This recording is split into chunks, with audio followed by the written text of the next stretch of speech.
This is Teachers Talk Radio, and you are listening live. Good morning and welcome to the Friday morning break show on Teachers Talk Radio with me, Carl Smith. And today I'll be talking to Jess Stauffenberg about the issue of VAT on private school fees. Whether you're on the fence, whether you are a passionate advocate, or whether you are a fierce opponent, this is definitely the podcast to listen to this morning on Teachers Talk Radio. This is Teachers Talk Radio, and you are listening live. Tune in live at ttradio.org, or to join in the conversation, download the Podbean app and search Teachers Talk Radio. Follow the hashtag TTRadio. Tune in, talk it out with Teachers Talk Radio.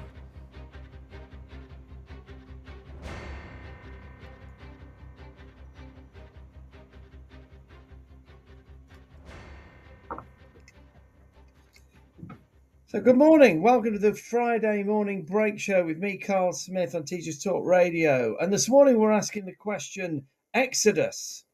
What Exodus? So, class warfare, a tax on education, a socialist envy tax.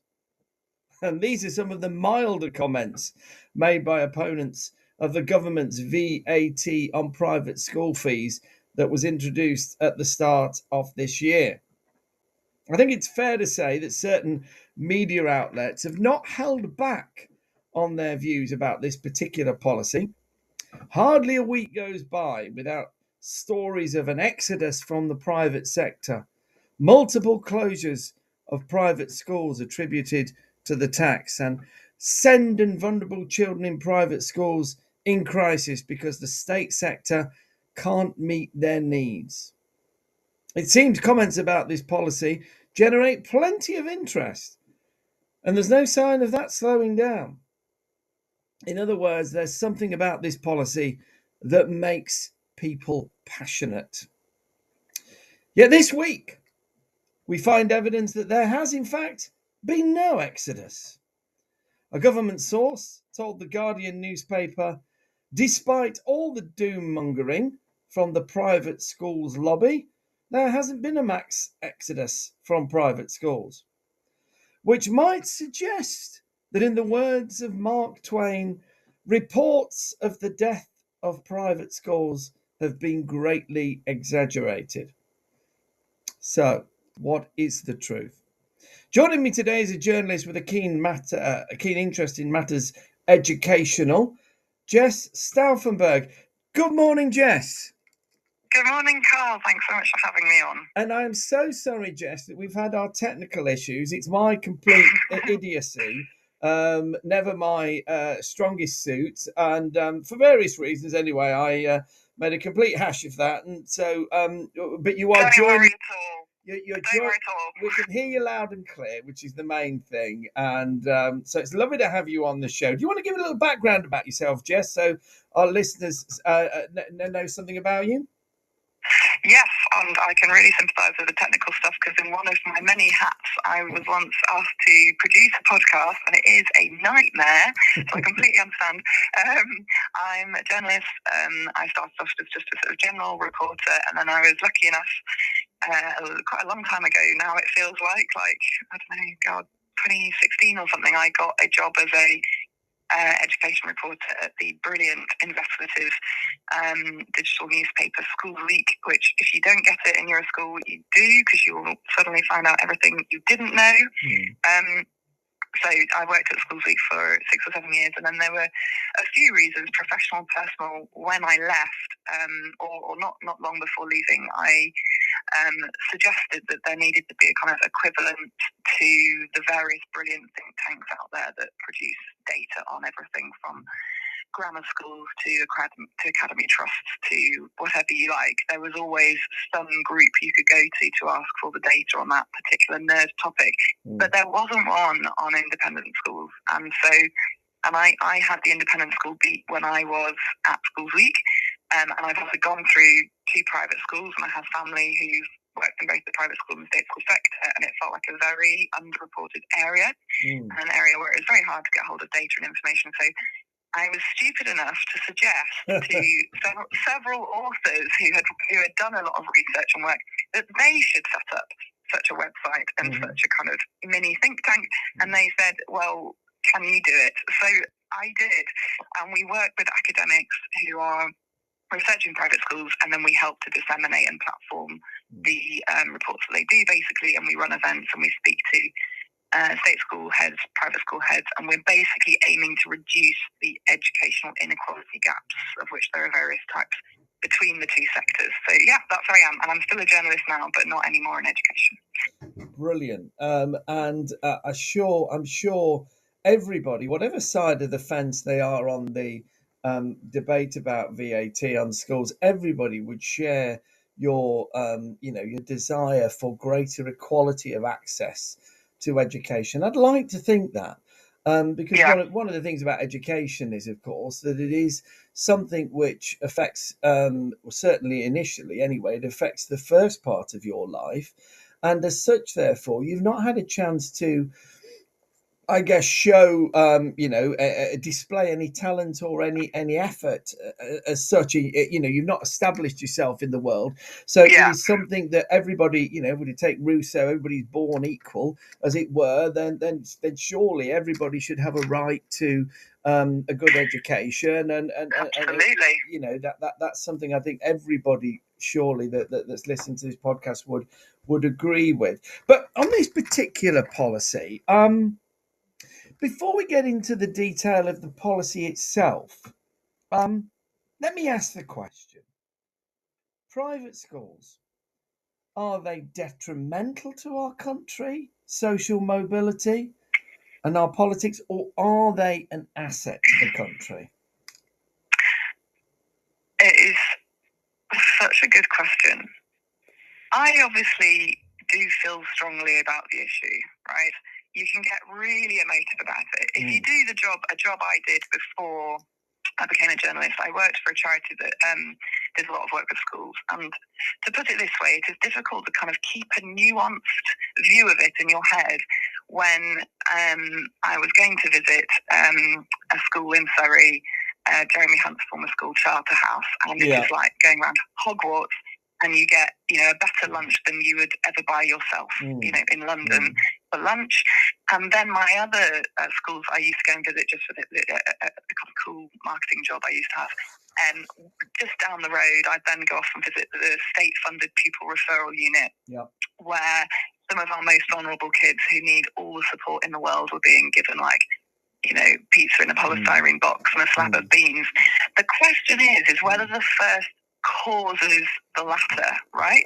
And quite understandably, a lot of the private school sector felt unfairly blamed for what is absolutely undeniably the failure of the Department for Education and various ministers and prime ministers over the years to properly compete and therefore put the sector out of business by funding it properly. Thankfully, we have a world-class state school education system, one of the very, very best in the world in many cases, because head teachers such as yourself, Carl, are doing a brilliant job, in some cases against the odds and certainly against the per pupil funding rates. But if you think otherwise, do correct me. But that's what years of interviews and heads I wouldn't dream of contradicting that. Wouldn't dream of criticising public education. So the question then becomes a bit more philosophical, which is how much can you draw any consequences of having the first? And of course, lots of private schools also on Hogwarts. That goes without saying. But we know that the families who attend them come from at least the top 10% of earners. That's just the hard data. More than 95% come from the top 10% of earners. And the resources in those schools reflect that. There's no way around it. So then you have this more complicated question. I personally I do believe in liberty. So if you take Germany, I'm half German, so I'm going on a bit of a personal one here. That's good with me. To listeners, if you take Germany, they actually ban homeschooling. Oh, do they? I didn't know that. Isn't that interesting? It's completely banned. And if you spoke to, it's actually a hangover. Can you guess which government brought that rule in, Carl? The abolition of it? Of homeschooling in Germany. Who do you reckon brought that in Germany? Well, I hesitate to say this, but I have a feeling that you're going to tell me something. It's something to do with the 1930s. Is that right? Well, there we go. Yeah, you come out with it. It's because of the Nazis. Yeah. So they brought in that rule. Now, isn't that interesting? Yeah. And whereas over here we have a long and very different tradition in Britain of believing that to some extent, at some point, if somebody wishes to exit state services, they can. You know, we've got a long history of liberty in this country, and that for me is the strongest argument for independent education. It's just quite simply if you want to, you can exit, right? Yeah. And I would always support that. I think the question is a little bit bigger than that. It's, well, what has that then become within Britain?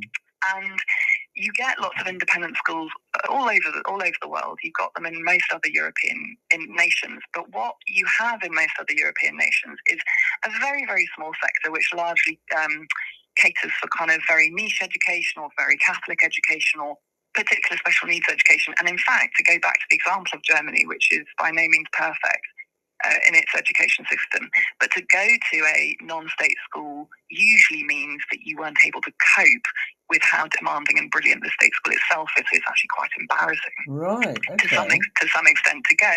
Or you've got in Finland, you know, really well-funded system, and there just basically aren't any left. It's still not outlawed, Yeah. but there basically aren't any left.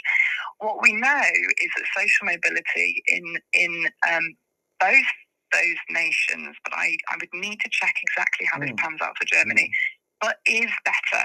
And what we certainly know is that in England, social mobility has been going backwards rather than forwards. That is not solely the fault of private schools, but there is considerable evidence out there that because Britain has a lot of basically the private schools give a boost to both your salary in later life and the circles you're going to move in, that allow you to reach basically what we call some of our elite positions, even accounting for all other factors in somebody's life. And that last point, sorry, Jess, I just wanted to I'm really rambling. When you're even accounting for all the other factors, so how? Because that's a key part of it, really. So how are they accounted for, as it were? What can you just expand on that bit of it for me? Yeah, so I'm not an academic, and we work with academics, but our lead researcher at Private Education Policy Forum, which is the think tank that I helped to set up, or PEPS, is Professor Francis Green, who is brilliant and has spent a lifetime researching and running tight methodologies on researching the impacts and effects of private schools. So my understanding is you basically have control groups. So say if me, Jess, had gone through the state school system, I've got supportive parents and I come from a home with a lot of books, yada, yada, yada, and then I get, you know, X grade at the end of it.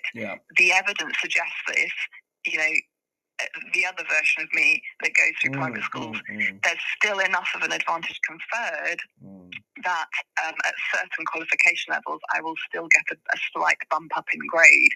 Not always or not everywhere. So that's what the accounting for is, and then with salary as well in later life. It's to do with the smaller class sizes, yada yada yada. The fact that it's not even a whole grade, Carl, the last evidence was only about a third of a grade, shows what an amazing job the state sector is doing when it has about £6,000 per pupil, and you will know that in the 16 to 18-year-old bracket, it's even less than that, whereas on average in the private school sector, it's £17,000 per pupil now. On average, is what they're being funded at. So you'd expect a kind of trickle payback on your grades, but actually you can't just pay money to get good grades. But you do get these small advantages, and and if you poll the British public, 64% of them feel like it's unfair and feel like it contributes to Britain's social mobility problem. Which, to give people a bit of context there, Jesh, I think I'm right in saying that is really high. As policies go, there aren't that many policies that get that amount of positive approval. Most are much more, divided in opinion. Absolutely. So that 64% was just, do you think they're unfair? But it was a similar-ish amount. I can put it up on my screen, but it was a similar percentage who said, yes, it is fair to to put VAT on fees. It was a similar amount, which in some ways is unsurprising because only 7% of children are going there. Yeah. But what we know, in a very interesting policy thinker, Sam Friedman, who used to advise the government, has said this, is it's not the case that like the general public always back more taxes on anything. No. They don't, even if it doesn't affect them, they will consider a tax unfair if they just think it's unfair. They don't think this one's unfair in the majority of cases. But as I'm sure you're about to go on to, if you take how the media have covered it, you'd never know that. Well, you'd think the British public hated the policy. Yeah. I mean, there's so much in what you said. I've just been sitting listening to it because, I mean, it's absolutely brilliant. I mean, yes, there are certain sections of the press that have taken it upon themselves to very much be the vehicle for opinion on one side of this debate. But what you're saying is that isn't representative of public opinion, which seems to actually be much more in favour of the policy than those media outlets would suggest. I mean, there's a couple of things. I mean, I'm reminded there was a famous exchange in the House of Commons, I think in November 2022, where it was put to Rishi Sunak in Prime Minister's questions. He said, I quote, "Winchester College has a rowing club, a rifle club, and an extensive art collection.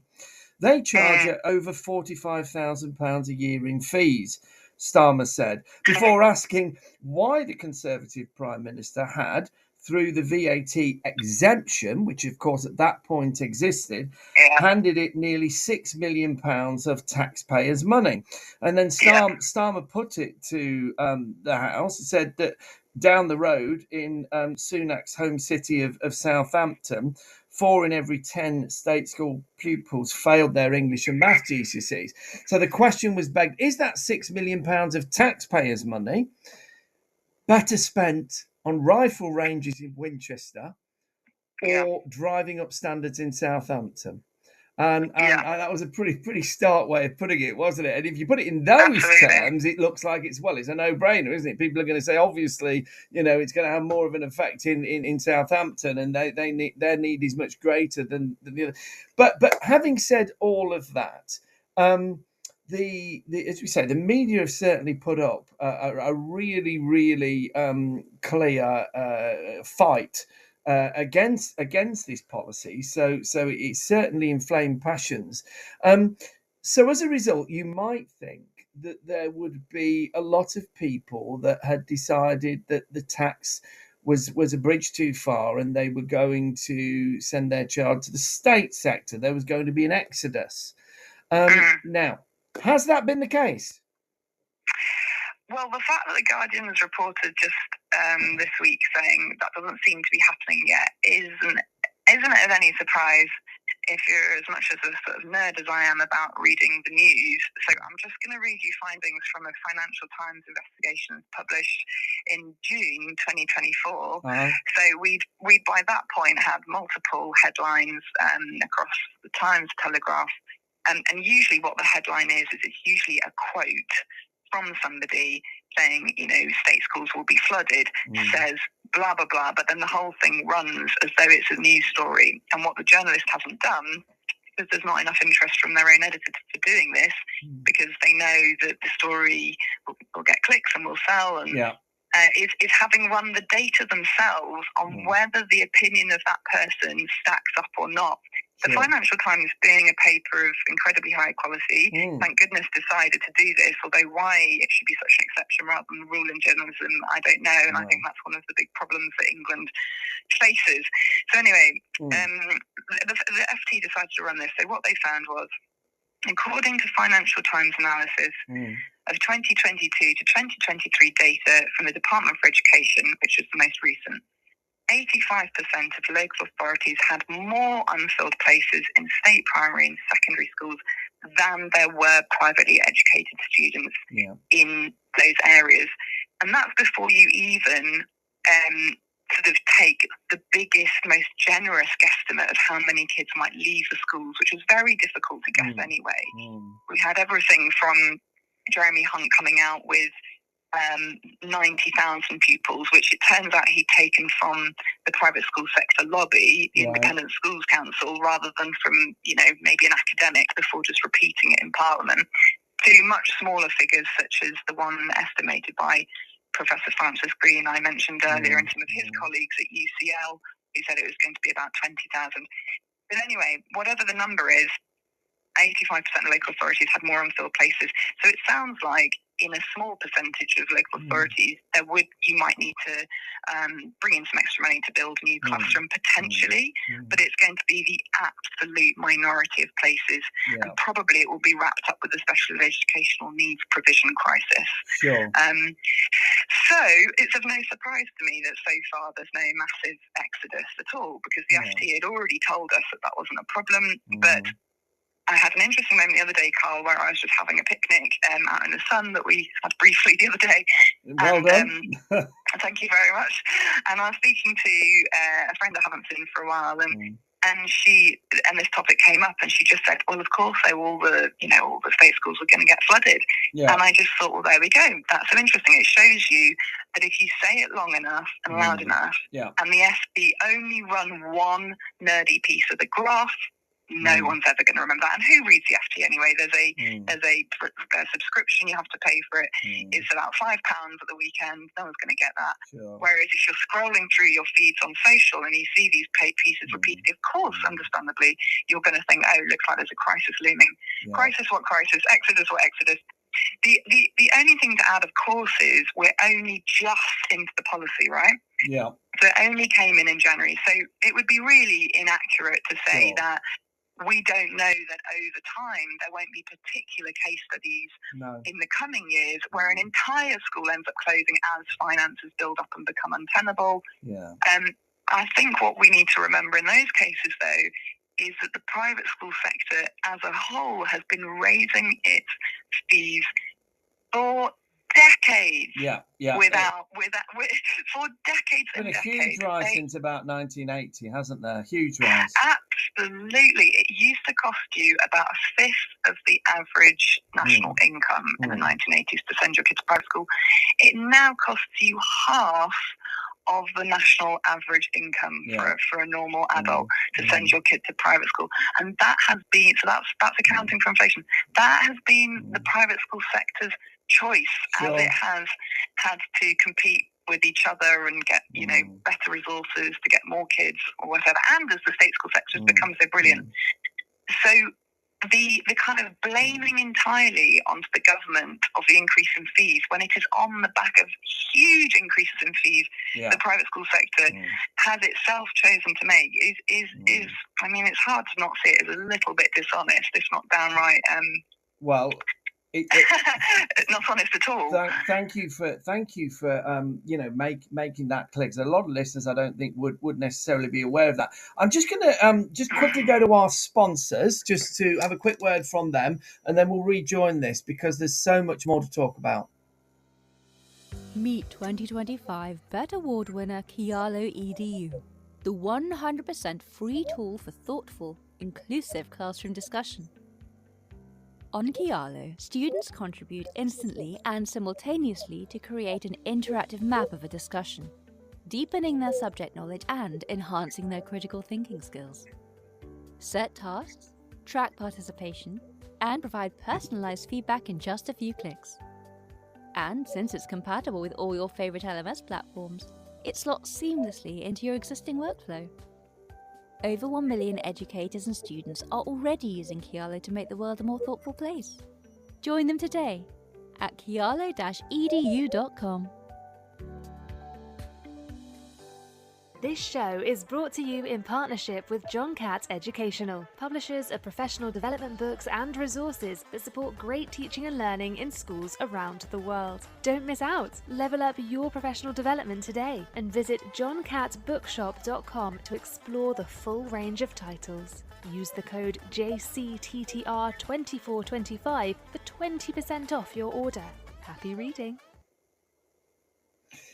Great. So thanks. We're just going to rejoin the show now. I'm with Jess Staffenberg, who's telling us all about the evidence that sits behind the whole issue of the impact of VAT on private school fees and what impact it appears to be having at the moment, based on the latest information that we have appearing. So, Jess, there's an argument that might be put forward that, okay, at the moment, relatively speaking, there hasn't been much of a change, or in fact, there's been virtually no change at all in the number of children from private schools switching to the state sector. But that's because they're already going through private school. They're already midstream, as it were. And it's a really big deal to take a child out of their current school and move them to a different school. But do you think it's possible that in the longer term, as in the next 2 or 3 years, increasing number of parents say, well, because of this this tax now, we're not going to put a child that would have gone to maybe private school into private school, so there would be an effect that would sort of gather momentum. Do you think that's possible? Yeah, it's a really good question. As somebody who gets annoyed when people speculate with absolutely zero data, which is exactly why we set up Private Education Policy Forum, the think tank where we work with academics, I really don't know, and I would really love to be able to commission a piece of work that either does representative level sampling of parents who count themselves as people who would have considered doing that.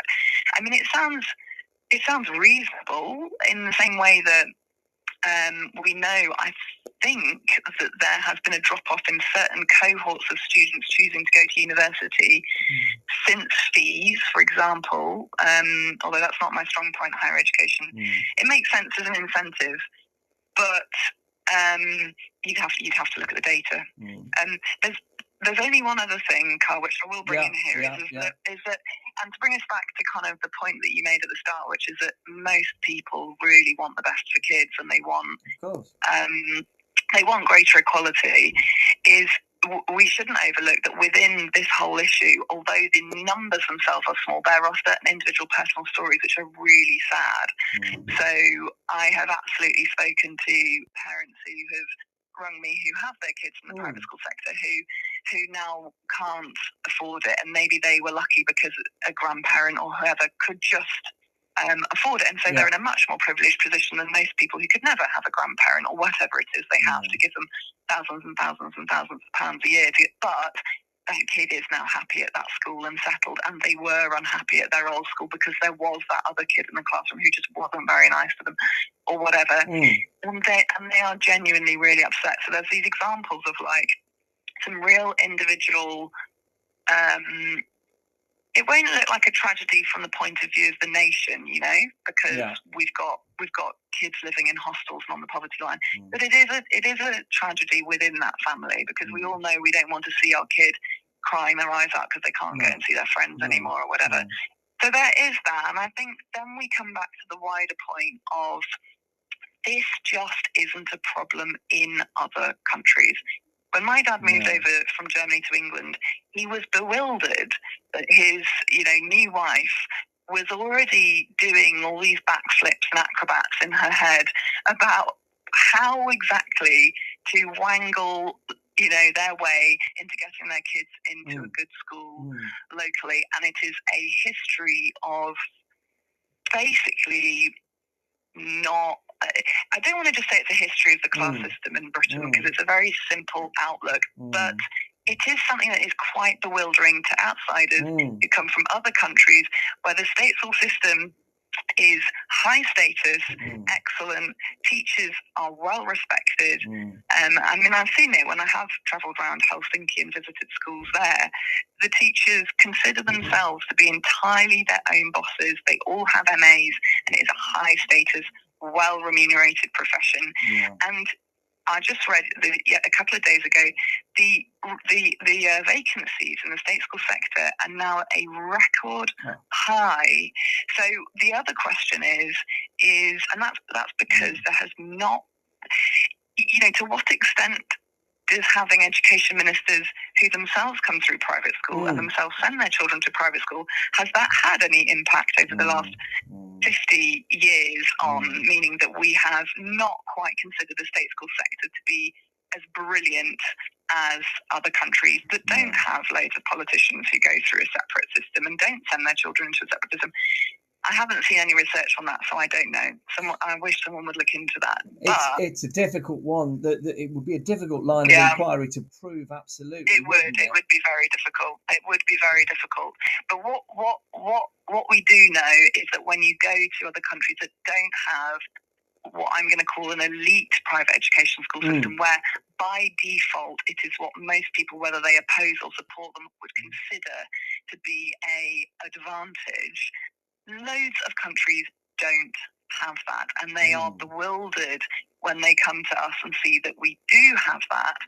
And so that situation is resulting in not only taxpayer money not going into state schools, as the example you gave with Keir Starmer earlier, talking to Rishi Sunak through all these tax breaks, but also situations where you've got a kid who's done nothing wrong, who's perhaps a bit neurodiverse, but not enough for the local council to recognise it, who is very unhappy. Unfortunately, in the school they're in, perhaps it's super, super strict because some academy trusts have tried to run like that. I'm sure you are a much-loved head teacher, Carl. You're highly likeable. It's not for me to say, but not for you to say, but sometimes parents and their families are miserable in schools. And it is a real shame that we have developed a system in which private schooling can be seen as a better alternative. It doesn't have to be that way, and it is not that way in a bunch of other countries. And that kid who's now having to leave their private school is just as much a victim of that setup than kids in state schools who aren't getting enough funding. But it's very difficult to have that conversation nationally without everybody becoming so angry that they can't talk to each other about it. It is one of those spaces where rational, calm debate seems to fly out the window, isn't it? Because absolutely. People are talking about their children and it's part of their identity in some ways, and they went to private school themselves and they feel under some sort of personal attack. And do you think that there is a sense in? Is there a actually, sorry, I'm veering off here, but in a week when Keir Starmer has been making announcements about the moral case for reforming the welfare state and why we need to get people more into work and so on and so forth, and is there a moral case for this tax? Or is actually, as some opponents would say, a moral case for saying it's a tax on education? That's the phrase. It's a tax on education. We're the only country in the world that has a tax on education. You hear and read quite a lot. So is there a moral case? And is this just a tax on education? That's a really good question. There's two sides to the moral case, I think. One is that under the Charity Commission rules, and I think they've got this right morally, education is of a different order to just going in like buying a car or buying lots of other things that have VAT on, right? And the reason that it's considered in a kind of morally different realm is because it's understood that the better education you have, the better member of a society hopefully you're likely to be. Now, just bear with me a minute whilst whether that's actually happening, a piece of research I've long since wanted somebody to do is I've read at least one paper that demonstrates that private school alumni, so private school ex-pupils, are much less likely to go into state sector jobs that are really important, like teaching, social work, nursing, etc. Yeah, there's a huge input into doctors and medicine because it's very high status. So that's brilliant. I personally think medicine's got a real problem. It's only got 4% working class background doctors, and that really needs to be changed. But whether whether we can really say that state school pupils, even though they've had less money spent on their education, are actually contributing less back to society, I really don't think you can make that argument. So No. whether you know, whatever the backing is for the fact that education shouldn't get taxed, you know, is it proven by the evidence of what private school kids go on to do? I'm not sure. Anyway, but that is that one side, right? Education, we can all agree, is different to buying a car, and it is really good to get a good education, and it does benefit us, right? I mean, the way... yeah. Sorry, no, I was just jumping in. The way that I see it, because you know I have worked in state education all my life, that what we are providing is a service, yes, for the individual child, but we're also providing a service for society as a whole. So whether you have a child and you've sent your child to school or not, you benefit directly or indirectly from having an education system, and the only way of a good way of illustrating that is to say, well, what happened when the education system ground to a halt during the pandemic? How did that feel? How did that, and the huge implications that had? Countries fell apart. Well, it pretty much did. So if anybody needed an argument for why we need education, then that's so. But what about this? But is it a tax on education, or is it something else? Because I can see an argument for saying that the argument that VAT on private education fees is a tax on education is a bit like saying that paying VAT on your restaurant bill is a tax on food. You know, you choose to go to a restaurant. You could just get your food from a shop, and if you get it from, I think that is the strongest argument. And what I was going to follow up with is what's strange about the Charity Commission's wording is it doesn't say education is a sort of different moral realm, but it needs to be accessible to anybody to have the tax exemption, right? And this is what's being forgotten when these arguments are made is that you're not talking about a tax on education, you're talking about a tax on an exclusive education that the vast majority of people are priced out of. Yeah. So then you are in the restaurant scenario where you've chosen to go in, you've chosen to take out your debit card. And so I think your argument's a very strong one, Carl. The one thing that complicates it is that there is a proportion of parents who aren't doing it because they have a long history, family line, who actually, although they wouldn't like to admit it, are actually just snobby about the other half of society and all these other reasons, and it really is massively a choice. There's other people who have never considered private education, have gone into the state school sector and through a series of bad luck and underfunding that the government's responsible for, haven't had a good experience and chosen to move over. So they don't feel like they're in a restaurant by choice. No. They feel like they're in a restaurant because the canteen next door is like, whatever, is only serving beans or whatever, and they don't want to be in the restaurant spending more. So those are some of the ones that have had a lot of coverage in the press. The problem is, how big is that proportion of people versus everybody else who can fairly comfortably afford it and just really doesn't like the idea of the general public and actually other people's children. And so I think you make a very strong argument. The moral argument for VAT that I would put forward, the one that outweighs the tax on education one, if I was going to take a personal philosophical view, is if you know the philosopher, now let me just, my brain's not working, what's his name? It's John Rawls. He's a philosopher, yes, I'm sure you know him. Philosopher on justice, and he had this very simple thought experiment, which I'm sure you know, and maybe you teach them as the kids in your school, which is the only thing that is just is that if, when you are born, you have set up things in such a way that you are happy for you to be born into whatever scenario the potluck of life puts you into. Right, and you are going to be able to flourish and thrive, or be safe and be happy, and you're willing to kind of be born again, not knowing where you'll be born into. If you're somebody who actively would not want to be born randomly at luck into Britain because you could wind up in one of our many thousands of families who have not been served right and are living in terrible, damp housing, and are going to an underfunded state school, and you don't like that idea, then you need to defend why private schooling is fair, because according to John Rawls's definition, we haven't set up a system that's fair if you would always prefer to be born into that set of chances rather than the other. And that is the problem here.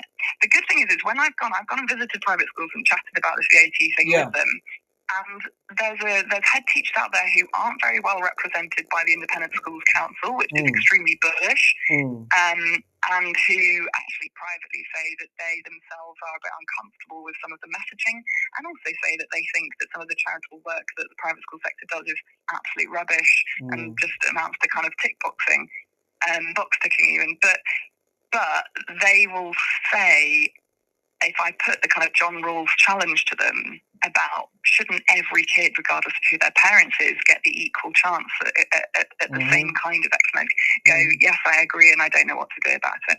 Yeah. That is the honest moral response, and anybody not having that response is sort of looking sideways at the issue, I think. Yeah, sure. No, what I'm going to do is I'm just going to have another quick word from our sponsors, and then we'll come straight back in because there's tons we've got to get into the last 12 minutes here, Jess. Just hang on for a sec. Okay. Sure. Meet 2025 BET Award winner Kialo EDU, the 100% free tool for thoughtful, inclusive classroom discussion.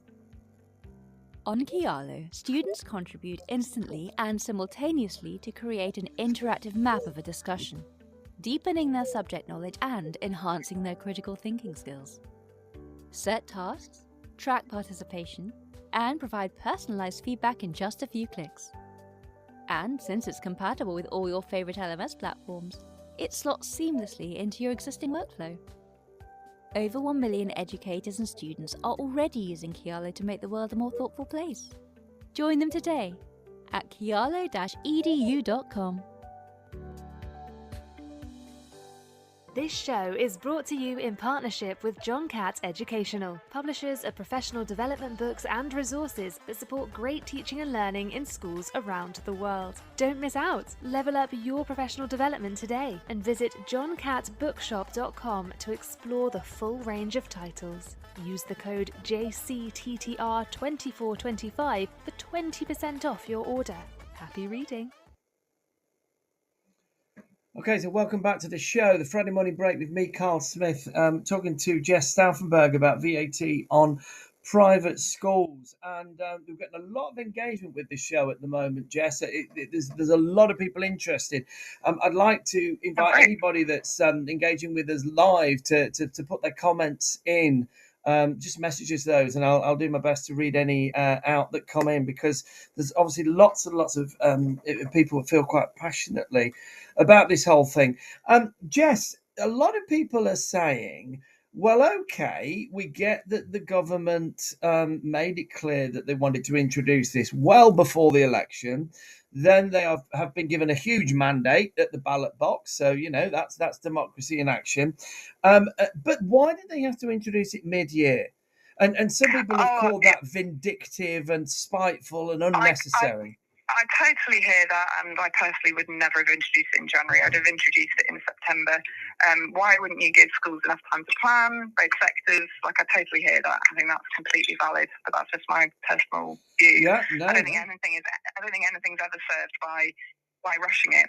I heard on the grapevine, but I have no idea if this is accurate or not, that one of the concerns was that the Independent Schools Council would have enough time to put together a legal challenge before. I have absolutely no idea if that's accurate or not. I might be massively libeling Labour there. They might have done nothing of the sort, and they might have always been planning to do it in January for various other reasons to do with the Treasury or whatever. Sure. But yeah, I completely hear that. Of course. I mean, the legal challenge, I understand, is going to court in April. So you know, just a few weeks away now. So we'll find out a little bit more about what's happening on that front. So who knows? I mean, I certainly don't whether there's any truth to that. But okay. I mean, put that one to one side for a moment. is it enough, or is this because opponents of it would say, well, this is a slippery slope. It'll be VAT this year, and also I should add that private schools that benefit from charitable status or have charitable status will lose their 80% tax relief on business rates in the next month as well. So that's another element to this. Perhaps a bit less publicised, but nevertheless relevant to many of those institutions. Is this a slippery slope? If you look at it from the angle of the defenders of private education, is it a slippery slope, or should it be the start of more measures, or is this it? Do you think? Again, it's really difficult to answer. I'm not in politics. I'm not in policy. I haven't got a Labour spad to kind of ask the inside track on, sadly. And again, haven't run any research on it. But I think what's very interesting, right, is if you look at the VAT policy in the context of all of the wider stuff happening within politics. So you mentioned earlier the cuts to benefit disability and benefits allowance. Now, what I would challenge people who've been really, really angry about the VAT policy about is they have been reading since 2010 about the deepest cuts to state education since 1945. Yeah. The further education sector, which is fantastic, takes care of, it has 60% of our most disadvantaged pupils, students. That's the place where the kids that don't get their GCSE grades in secondary school are picked up and supported. Those places were reduced in terms of funding. Now I think it was hovering around the £7,000 mark per year, but I'm not quite sure. But it has gone down at points. It's reached around the 3,000. You're meant to be teaching somebody who may have some of the most difficult needs and trauma in their background, but who's desperate to get their GCSEs just so they can progress as a member of society in any way, on £3,000 over 12 months. It may have bumped back up. I must caveat this because PEPS doesn't do FE, but it was certainly around those figures when I was reporting on it. It's not going to be hugely out. No, it's not hugely out. So what I would just like to push back to those people who feel really, really penalised and attacked by Labour with this policy is everything is being cut. Taxes are being hiked everywhere. Tax exemptions are being reduced everywhere because everybody from the Conservatives, ever since George Osborne, all the way through to Rachel Reeves and Keir Starmer now, have been saying that ever since the 2008 financial crash, there is not enough money in the kitty, and we have not planned our industries and our economy well enough to tax our businesses higher, to fund those things. So what's been so interesting is where many, particularly right-leaning newspapers, have given thousands and thousands of lines, headlines, column-inch space to this one VAT issue, they have given significantly less space to the impact of cuts on the poorest people, and it ends up looking like a sort of hobby horse of, say, The Guardian and The Mirror. You are part of a huge package of cuts, and to feel personally singled out is to be highly oversensitive, even though I know it results in some really upsetting circumstances for individual families. But so has a whole series of cuts for many people in much worse positions. You've got to understand this in the broader economic context. Yes, I mean it's an undeniable truth. Anybody working in state education would see the harsh reality of it, just in the same way as you can see in public services elsewhere. That the cuts over the last 15 years were draconian. You may say it was economically necessary. You may make a political case for it, and that's absolutely fine. But nevertheless, nobody would be accurate to say that those cuts weren't very, very significant, and they've been happening, and we're living with the effects of those. And you're state right. schools have handled it. State schools have tightened their belts. They have brought in new measures. They have matched up together into big academy trusts, or they've done whatever they've needed to do. And actually, in lots of cases, results have risen. Progress rate schools are better. We rose up the PISA ranks. And lots of other things have gone badly wrong. There's been an increase in exclusions. There's been some really bad stuff that's happened for pupils with special educational needs. But one of the things I remember reading that I saw, and that is a powerful argument I've not seen published before, is a state school teacher saying to the private school sector, will you stop complaining? And if you need help understanding how to manage your budget better, we've been doing it for a decade. Do you come and talk to me?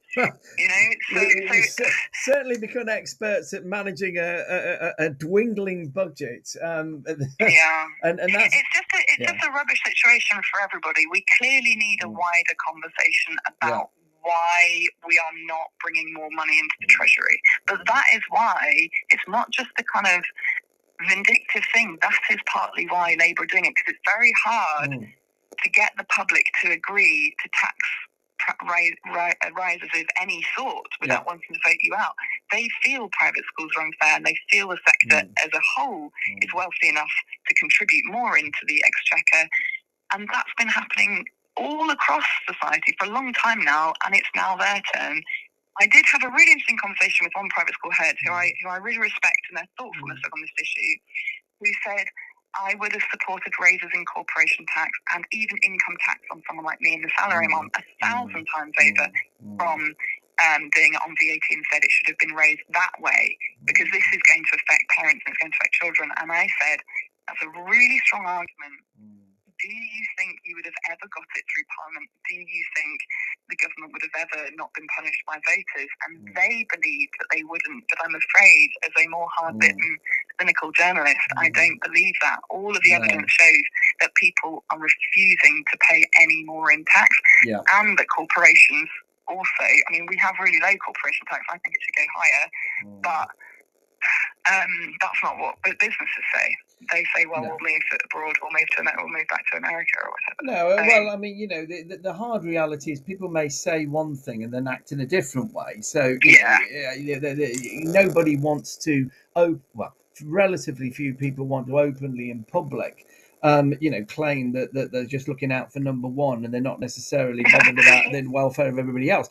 But when it comes down to it, and that's what obviously, politicians have to consider when it comes down to that moment of putting that X by that box, they don't necessarily act in accordance with what they publicly say. So, I mean, that I think is most certainly a factor. And in that sense, we have to recognise the reality of politics and government and the hard, how difficult this stuff is. And that's a question. I'm a history teacher by kind of trade, and I was fascinated in the history. My favourite subject. Great. It's so good. That sounds brilliant to me. The thing is that one of the things, Jess, that fascinated me was that in the government, the post-war government, the Labour government, the Attlee government, where they changed so much, and they introduced, of course, the NHS and so on. But private schools, although I know they were mentioned in discussions leading up to the 1944 Education Act, which interestingly obviously did come before the government changed at that time, but private schools remained untouched. And it was as though that bit was kind of off limits. There was something not quite, I don't know, gentlemanly about taking on that particular topic. And it was left, and it was only in the 1960s that then it bubbled around a bit, and there was quite a bit of talk about it, and then it sort of petered out again in the early 70s. Pretty much been off limits until the last few years. Is that absolutely accurate? Although I'm going to read you something before I know we're wrapping up in a sec, Carl. I'm going to ask you to guess who is writing this. You're right, it's the last few years, okay? But this is from within the last decade. I'm going to ask you to guess who's writing it. So, the tax advantage of private schools allows the wealthiest in this country, indeed the very wealthiest in the globe, to buy a prestige service that secures their children a permanent positional edge in society and at an effective 20% discount. Charitable status, the tax exemptions it offers, is very far from the only way that the state subsidises private education. We taxpayers give free uniforms, weapons and rations to private school cadet forces. Indeed, we pay for the instructors and we hand over £20 of cash per cadet. The Eton rifles are welfare junkies. Who do you reckon wrote that?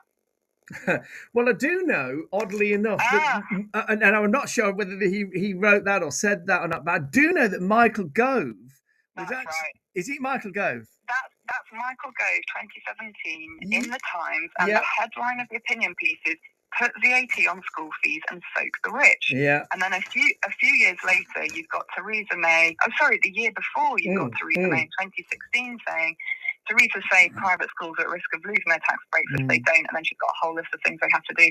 This wasn't started by Labour. No. This was started quite a long time ago and wasn't considered that controversial. But as you say, since 1944, every time we've come close to saying, all right, you've got to pay in more, you have to pay in more into the exchequer, there has been some reason to dodge, avoid it, or kick it into the long grass, partly because the media goes so berserk. So Keir Starmer has, whether you agree with it or not, done something which we haven't done for 150 years in this country, and he's made them pay more in. Now, is that because, Jess, and it might not be because of what you said, and it's a brilliant quote, but is that because this cabinet is pretty much the first one that I'm aware of in British political history, which is almost entirely state educated?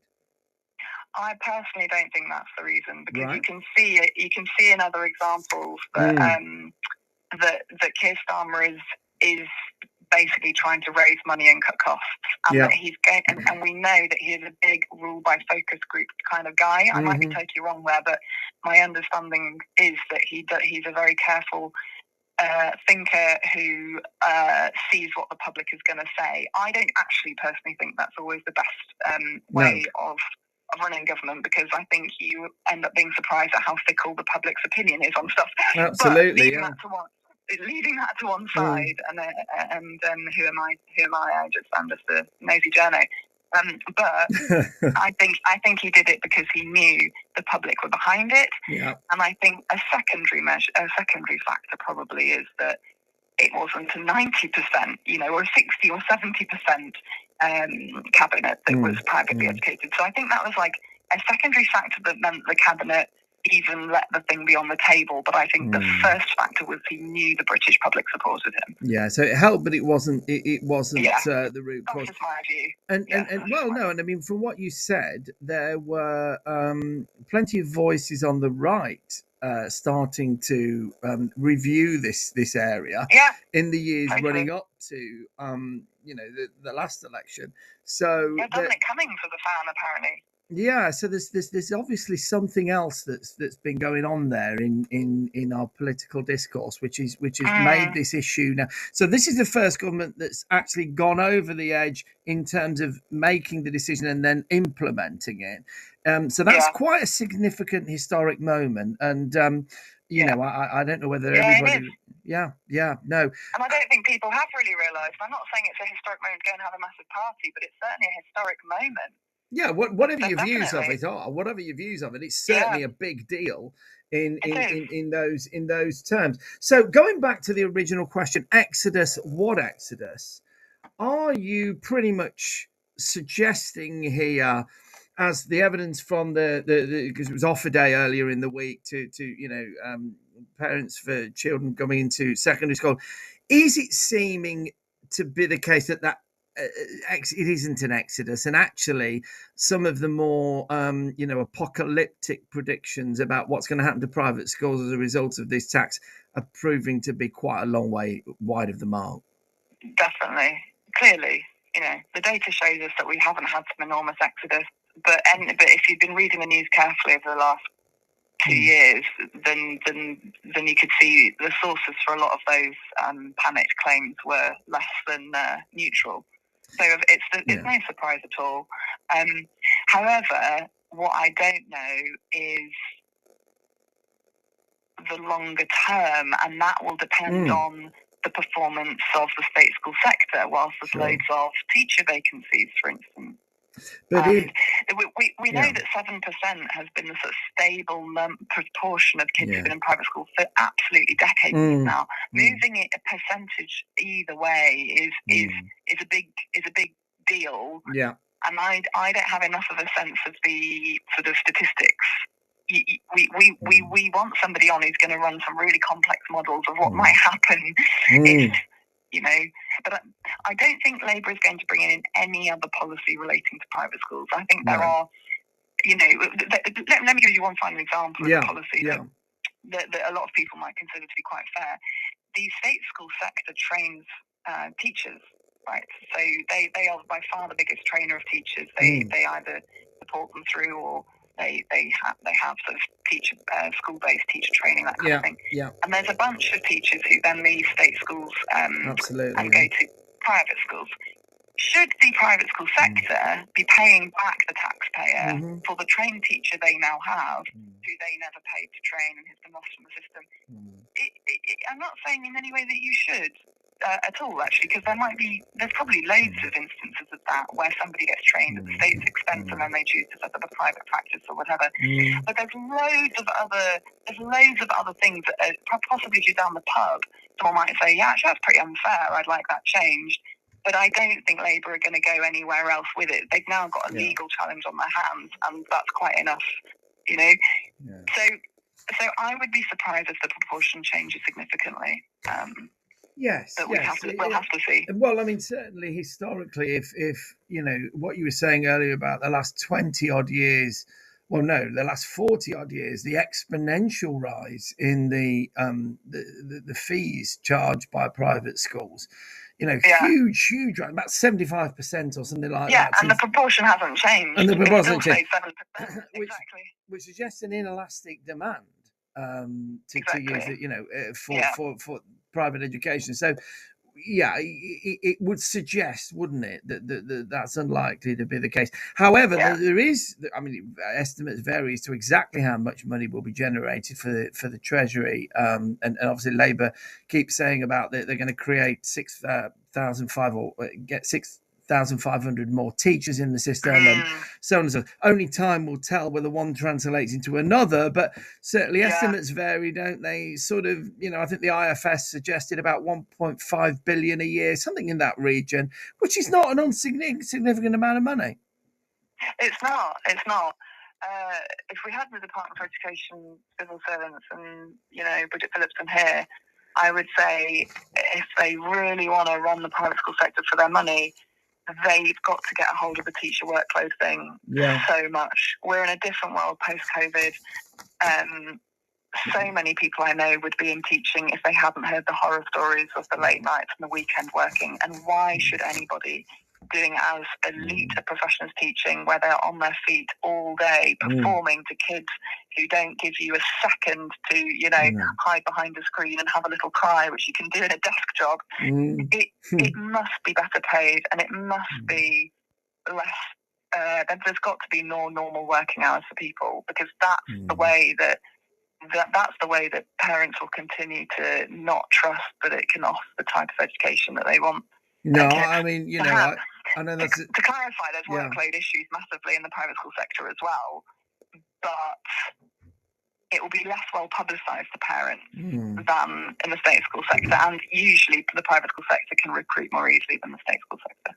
Oh, I mean, without a shadow of a doubt, that will be the case, without a shadow. And it's an interesting point you raise about the training of teachers, simply because obviously that is at the taxpayer's expense. Now, the argument would be that's for the benefit of society as a whole, because that's what government for the whole country is about. So it's not necessarily, it's not, you know, either we get a direct benefit or you've got to pay us back.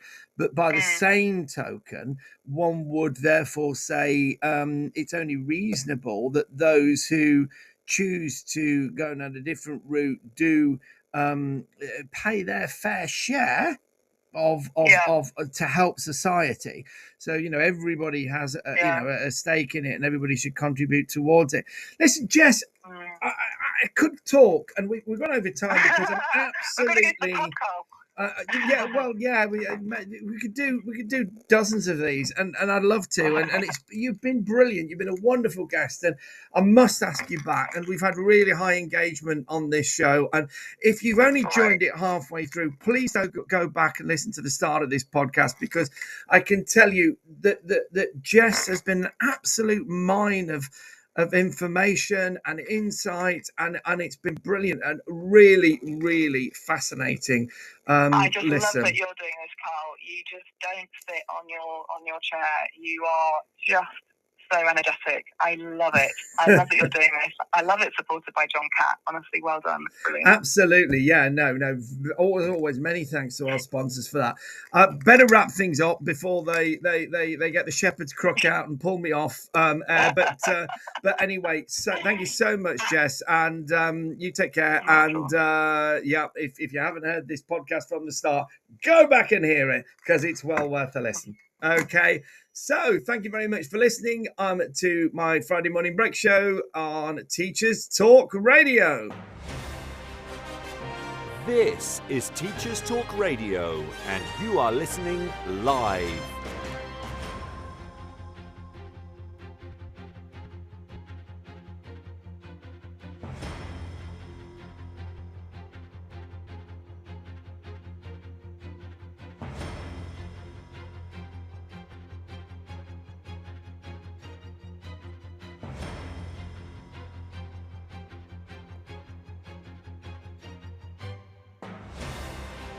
This is Teachers Talk Radio, and you are listening live. Tune in live at ttradio.org, or to join in the conversation, download the Podbean app and search Teachers Talk Radio. Follow the hashtag TTRadio. Tune in, talk it out with Teachers Talk Radio.